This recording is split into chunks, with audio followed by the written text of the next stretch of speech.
ओम श्री परमात्मने नमः। मैं प्रोफेसर हृदय अवस्थी अपने परम पूज्य गुरु जी वेद मूर्ति तपोनिष्ठ गीता उपनिषद पुराण और धर्मशास्त्र के विशेषज्ञ प्रोफेसर पंडित भगवत शरण शुक्ल जी के साथ में आप सभी का अवस्थी से Ayurveda anatomy yoga and spirituality channel पर हार्दिक स्वागत करता हूँ। हम लोग गीता के 18वें अध्याय में हैं और 45वें श्लोक से आगे की चर्चा होनी है, जिसमें स्वधर्म की प्रशंसा है और गुरु जी के श्रीमुख से ही हम लोग ज्ञान प्राप्त करेंगे। तो हम लोग चलते हैं गुरु जी की ओर। नमोस्तनंताय सहस्रमूर्धये सहस्रपादाक्षिशिरोरुबाहवे सहस्रनाम्ने पुरुषाय शाश्वते सहस्रकोटियुगधारिणे नमः। कृष्णाय वासुदेवाय हरे परमात्मने प्रणतक्लेशनाशाय गोविंदाय नमो नमः। इस चैनल से संबद्ध सभी विद्वद्गण, सभी जिज्ञासु छात्रवृंद, सहृदय सज्जन वृंद एवं इस चैनल के संस्थापक तथा प्रबंधक आचार्य हरिहृदय अवस्थी जी, इस गीता ज्ञान यज्ञ में आप सभी का स्वागत है। हम लोग वर्तमान में 18वें अध्याय पर चर्चा कर रहे हैं और आज का जो विषय है वह है कि अपने अपने कर्म में स्थित व्यक्ति ही जो है वो संसिद्धि को अर्थात भगवत प्राप्ति रूप स्वरूप को प्राप्त कर सकता है।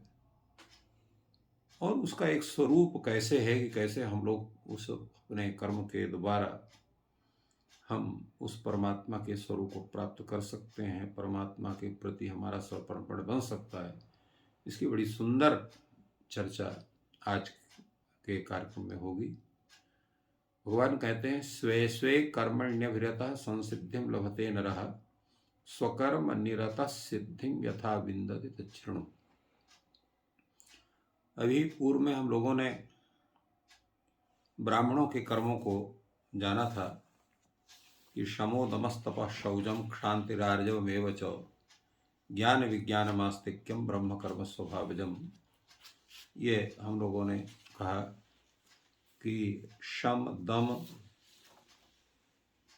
तप शौच क्षमा भाव सरलता ज्ञान विज्ञान और आस्तिक भाव ये ब्रह्म कर्म, ये ब्राह्मणों के स्वाभाविक कर्म स्वभाव से हैं, माने ये उनके अंदर रहते ही हैं।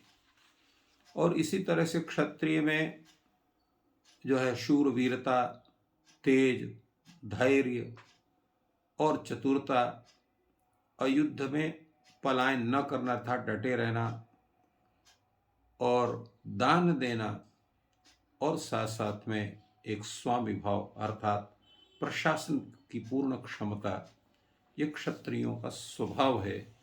ये जन्मतः उनके अंदर उत्पन्न होता है, ऐसा नहीं है कि वो पढ़ाई लिखाई के कारण उनके अंदर उत्पन्न होता है। इसी तरह से जो है कृषि करना, गौ आदि पशुओं का संरक्षण करना, मणिक कर्म करना, ये वैश्यों का स्वाभाविक कर्म है। वो जन्मतः इन कार्यों में वो दक्ष होते हैं क्योंकि उनको गर्भ से इसकी शिक्षा मिलती है। इसी प्रकार जो शूद्र हैं वो तीनों वर्णों के कार्य में सहायक बनते हैं। इनके बिना कार्य नहीं चल सकता, किसी का, ना ब्राह्मण का, ना क्षत्रिय का, ना वैश्य का। तो सहायक की भूमिका शूद्र की रहती है, इसलिए परिचर्यात्मकम कर्म कहा गया है। और परिचर्या का जो स्वरूप है तत्त जो है वो कला के माध्यम से है, जिसको आज सरकार जो है जिसको औद्योगिक स्वरूप बना रही है, गृह उद्योग, ग्रामीण उद्योग। तो ग्रामीण उद्योग, गृह उद्योग, इनके माध्यम से वे तीनों वर्णों की या संपूर्ण समाज की सेवा करते हैं। वस्तुतः स्वरूप यह है कि ब्राह्मण अपने कर्म के द्वारा संपूर्ण शिक्षा व्यवस्था से संपूर्ण समाज की सेवा करता है। तो उसी तरह से समाज की सुरक्षा प्रशासन के माध्यम से और अपने देश के संरक्षक के माध्यम से जो है समाज की सुरक्षा, देश की सुरक्षा, उसकी संपूर्ण व्यवस्था, उसके पालन और उसको क्रियान्वयन में उसका योगदान होता है। तो इसी तरह से वैश्य का कृषि कर्म के द्वारा अन्न संरक्षण होता है, गौ के द्वारा जितना भी दुग्ध है, दधि है, घृत आदि है, उनका संरक्षण होता है प्राणियों के द्वारा। इसी तरह से वाणिज्य कर्म के द्वारा अप्राप्य वस्तु को प्राप्त कराने का स्वरूप और संपूर्ण समाज का संपोषण वैश्य कर्म का स्वाभाविक है। उसके माध्यम से संपूर्ण समाज की सेवा करता है। और इस तरह शूद्र भी अपने कर्म के द्वारा, अपने शिल्प के द्वारा संपूर्ण समाज की सेवा करता है। तो वस्तुतः ये चारों वर्ण पूरे समाज के सेवक हैं, अपने अपने कार्यों के माध्यम से अपने अपने स्वाभाविक कर्म, इनको स्वाभाविक कर्म कहा गया है। और इसलिए यहाँ भगवान ने कहा है स्वे स्वे कर्मणि निरता संसिद्धिम लभते नरः। अपने अपने कर्म में जब रत रहते हैं, अपने अपने कर्म को वो करते हैं, किसी दूसरे के कर्म में दखलंदाजी नहीं करते हैं, दूसरे के कर्म को किसी भी प्रकार का हस्तक्षेप नहीं करते हैं, और कर्म ही पूजा ऐसा मानते हैं। कर्म ही पूजा है, अपने कर्म के द्वारा करते हुए। और वो कर्म को क्या मानते हैं? भगवत आज्ञा। भगवत आज्ञा जब मान करके उस कर्म को करेंगे तभी वो कर्म पूजा का स्वरूप होता है।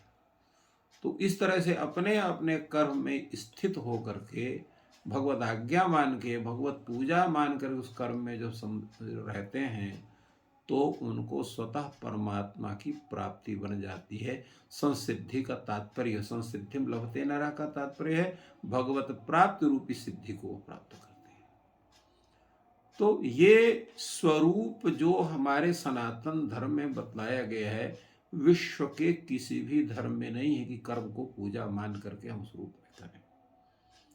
आज अनेक प्रकार के प्रहार सनातन धर्म में हो रहे हैं। लोग इसके स्वरूप के, इसको मनोवैज्ञानिक स्वरूप को, इसको भौतिक विज्ञान के स्वरूप को, आध्यात्म विज्ञान स्वरूप को या तो अनदेखा करके और द्वेष भाव से इसके प्रति दृष्टि लोगों की होती है, या तो उनको ईर्ष्या भाव के कारण इसको नष्ट करने का स्वरूप होता है।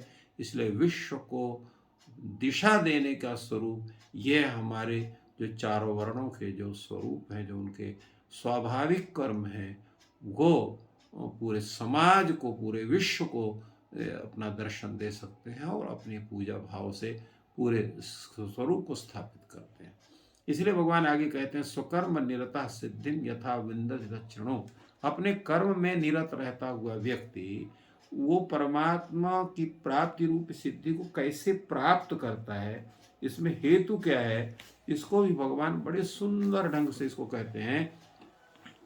कारण क्या है? जैसे अभी हमने कहा है कि कर्म ही पूजा है, इसी बात को भगवान यहाँ कहते हैं यतः प्रवृत्तिर्भूतानां येन सर्वमिदं ततं स्वकर्मणा तमभ्यर्च्य सिद्धिं विन्दति मानवा। ये संपूर्ण प्रवृत्ति किससे है? हम लोग जन्म कैसे लेते हैं, हमारे गर्भ, माँ के गर्भ में हम कैसे प्राप्त होते हैं, वहाँ पर हमारा वो भ्रूण जो है वो एक जो है छोटे बच्चे के रूप में होकर के और फिर माँ के गर्भ से कैसे निकलता है, माँ के गर्भ निकलने से पूर्व ही माँ के स्तनों में दुग्ध कैसे उत्पन्न होता है, संपूर्ण व्यवस्था कौन करता है? कोई तो संप्रेरक होगा, जिसको कोई प्रकृति कहता है तो कोई कुछ कहता है, कोई कुछ कहता है। वो प्रकृति या वो प्रवृत्ति देने वाला कोई व्यक्ति जो है वो परमात्मा ही है।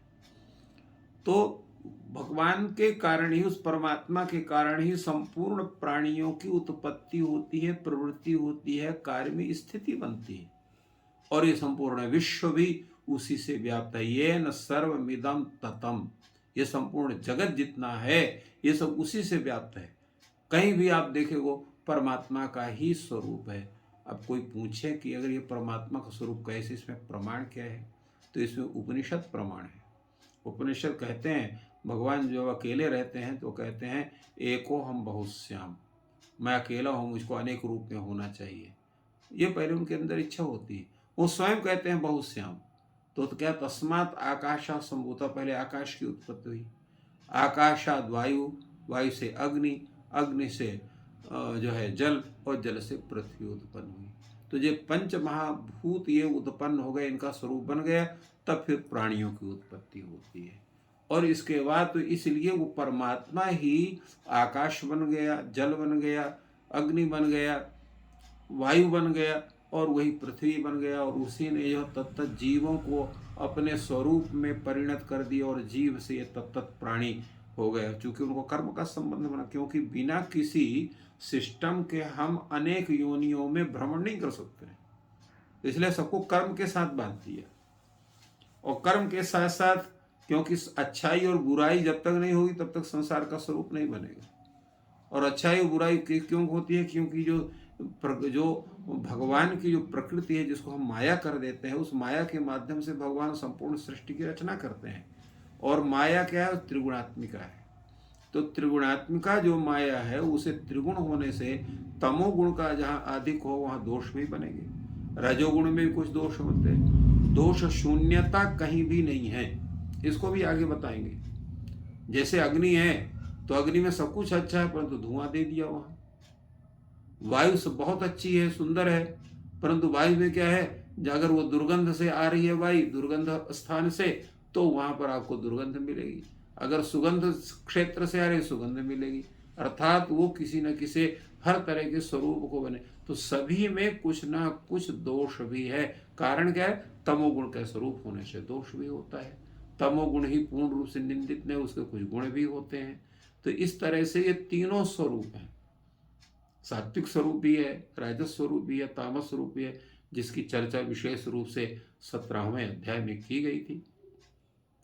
तो अब यहाँ पर जो व्यक्ति है, जिस जिस रूप में है, भगवद आज्ञा मान करके उस स्वाभाविक कर्म में रत है, और इसीलिए उस कर्म के द्वारा ही उस परमात्मा की पूजा करता। समाज की सेवा करना भी वो परमात्मा की पूजा, क्योंकि समाज का भी स्वरूप क्या? वो परमात्मा स्वरूप है। अभी भगवान कहते हैं ये न सर्वम इदं ततम, ये संपूर्ण विश्व उस परमात्मा से व्याप्त है। तो संसार भी तो परमात्मा का स्वरूप है, ये समाज भी परमात्मा का स्वरूप है। तो अपने अपने कर्म के द्वारा क्या करते हैं? संपूर्ण समाज की सेवा करते हैं।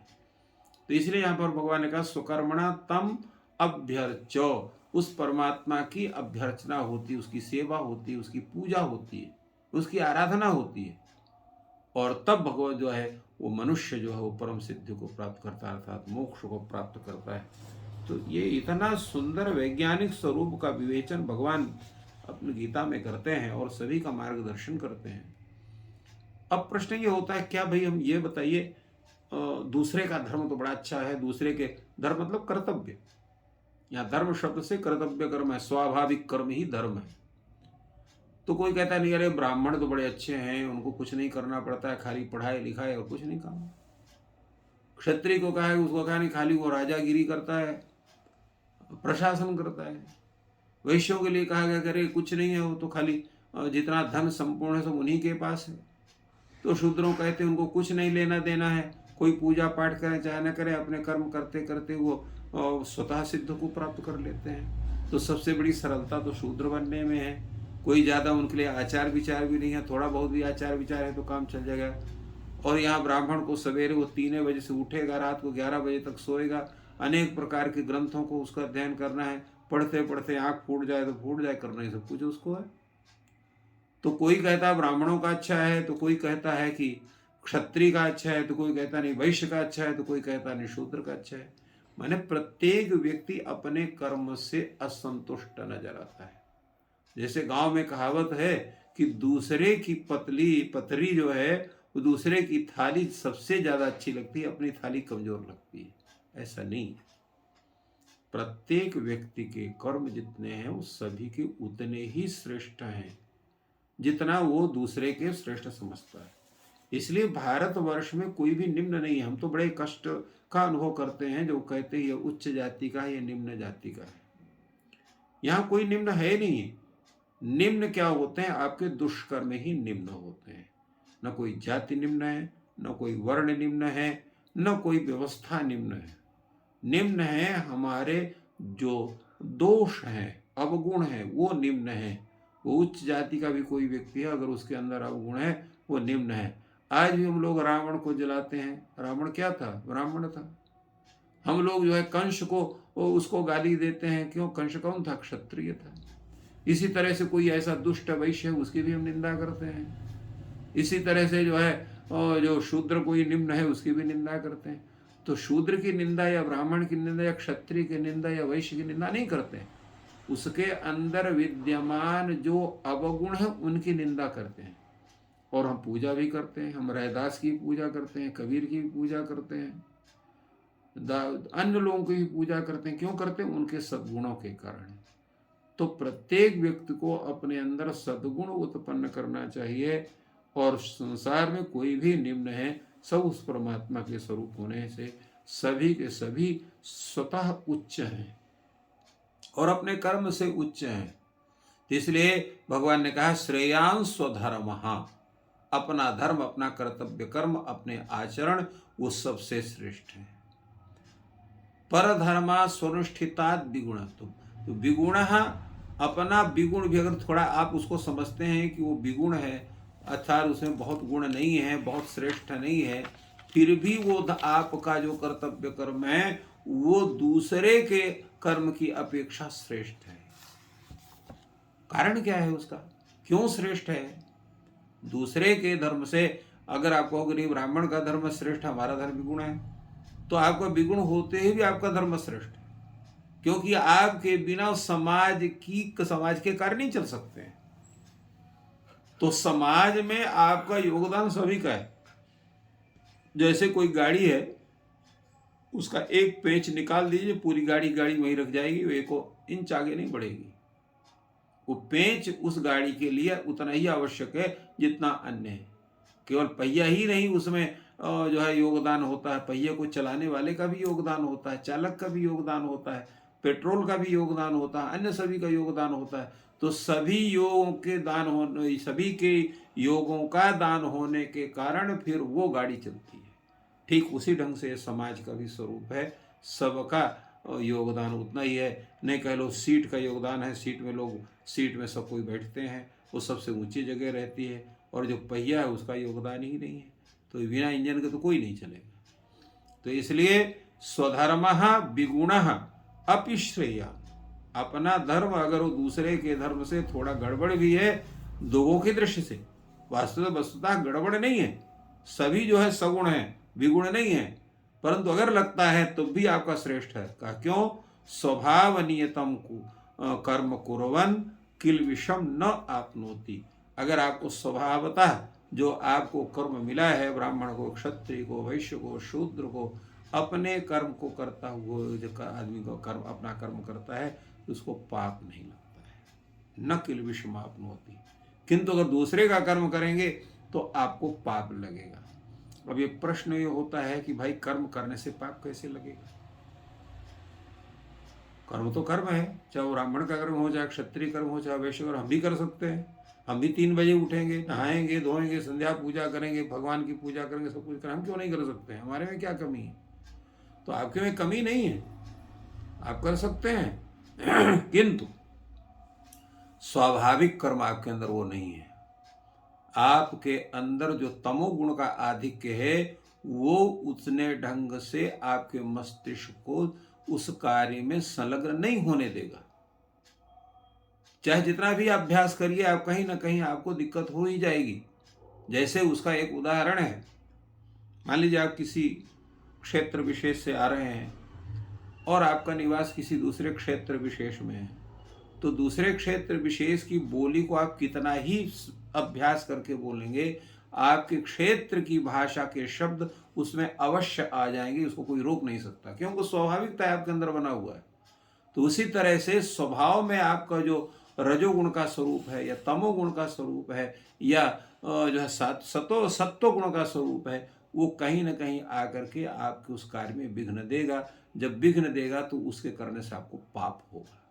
इसलिए दूसरे का कर्म उचित होने पर भी अगर उसको आप करते हैं तो आपको पाप प्राप्त होगा, और स्वभाव नियत कर्म आप करते हैं तो आपको किसी भी प्रकार का पाप नहीं होगा, क्योंकि आपने उसको जन्म से लेकर के और जन्म से पूर्व, क्योंकि संस्कार जितने हैं वो गर्भ से बनना चालू होते हैं।